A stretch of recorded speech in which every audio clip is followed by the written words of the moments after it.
Okay. Okay. Things has been running in my head uh, for the longest, well, not longest time, for the past few days. And then, ang sabi ko, shall I continue doing my blog or not? Actually, it's not for the monetary thing or being popular or having the likes or the comment or what. It's just like number one, I want to express my own opinion, and then same time, it lightens me up. The load inside me, um, what do you call this? Di ba, when you talk to somebody about your problems, then it lessens the burden, the load. Okay? Wala naman ako problema actually. Pero of course, I have the little problem, but overall, I have conquered, the conquered anxiety, stress, and fear. Medyo natalo ko na yan through meditation, mindset, then kung may problema, kahit malaki, nabangga ako, naaksidente ako, magkasakit ako, I'll just take it for, plainly and not panic over it and then create a solution out of it. Okay? So that's the reason why, yun, no? The topic, ayoko na yung gulo-gulo. Let's establish each topic. Anyway, I'm here in the sauna because I think I drank too much last night about yung Chivas Regal. My God. Kasi parang wala eh. Kasi merong soda water na chaser and then yellow, no? Anyway, so I need a sauna. Actually, pag nalalasing kayo, what you do is, kung hindi puno yung tiyan nyo bago matulog, then uminom kayo ng sodium bicarbonate. Like 5 tablets. Nabibili yan sa Mercury Drug. Okay? Yung Rhea, the generic one. Then, kung puno yung tiyan mo dahil kumain ka ng lugaw or yung comfort food, after drinking, then you can drink it once na magising ka. Magigising ka for sure if you're drunk. Magigising ka in between hours after sleeping 4 hours, then uminom ka na nun. Kasi you cannot take sodium bicarbonate when you are full. Pag may laman ng tiyan, it will disrupt the digestion. And then at the same time, if you drink sodium bicarbonate, you're not allowed to eat 1 hour after. Because meaning, pinatay niya na yung mga acid, na-neutralize niya yung acid doon sa stomach, so wala kayong pangtunaw ng pagkain. So you would let it sink in first in your blood, so you can correct the alkalinity of your blood and your skin, especially your skin. Hindi nyo napapansin, after drinking, umiitim yung mukha nyo because acidic, especially if you're old. If you're young, yung iba kaya, pero when you start being 30, that's the bottom, for me, no, that's the bottom line. Sige, 30 na tayo for my anti-aging book. Wala na. I mean, pabaksak na ang inyong katawan, and you need to remedy everything. You need to normalize all your hormones. Ba't napunta na sa hormones? Dapat nga vlogging lang. Anyway, sige, let's stick to the topic. Anyway, yeah. Sige, continue ko na. Kasi yun nga, I'm here in the sauna, okay? So, the first cure, yeah, sodium bicarbonate. The second is, you need a sauna, not a steam. Yung hot stone sauna with a temperature of mga 90 degrees, no? I don't know in Fahrenheit, in Celsius, somewhere between, I think sa Celsius, it between 50 to 60, somewhere. So you can Google it. What's the best temperature for rock sauna?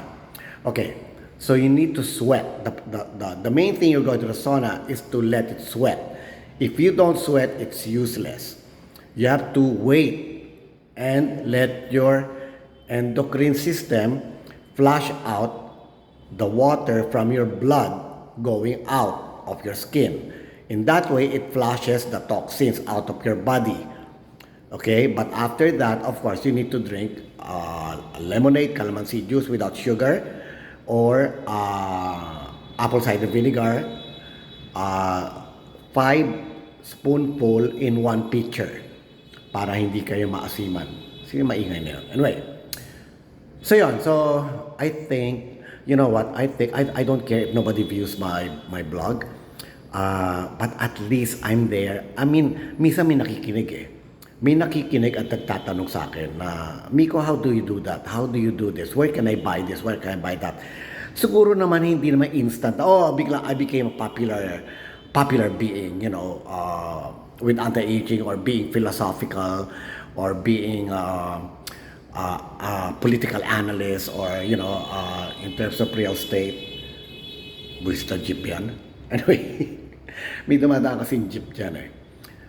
This side na to. Pero yung sa window ko, walang jeep doon na ano. Anyway, so yun. So I think I should continue. I don't care anymore if there's be reaction or not. At alam ko siyempre may masasaktan dyan, may mga doktor ako matatamaan.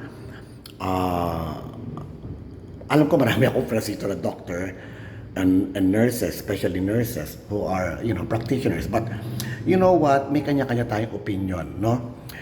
If you will watch the Netflix, meron doon show, it's a Spanish production. It's based in, I think, Barcelona.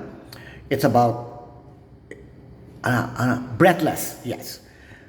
Go watch it because you will see the vulnerability of the doctors, of the hospital, of the staff, of the government relation with the public hospital.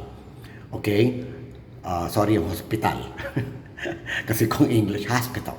Diba? Anyway, so, yun. Go watch it so you can see the vulnerability, like, marami silang napatay na kliyente by mistake.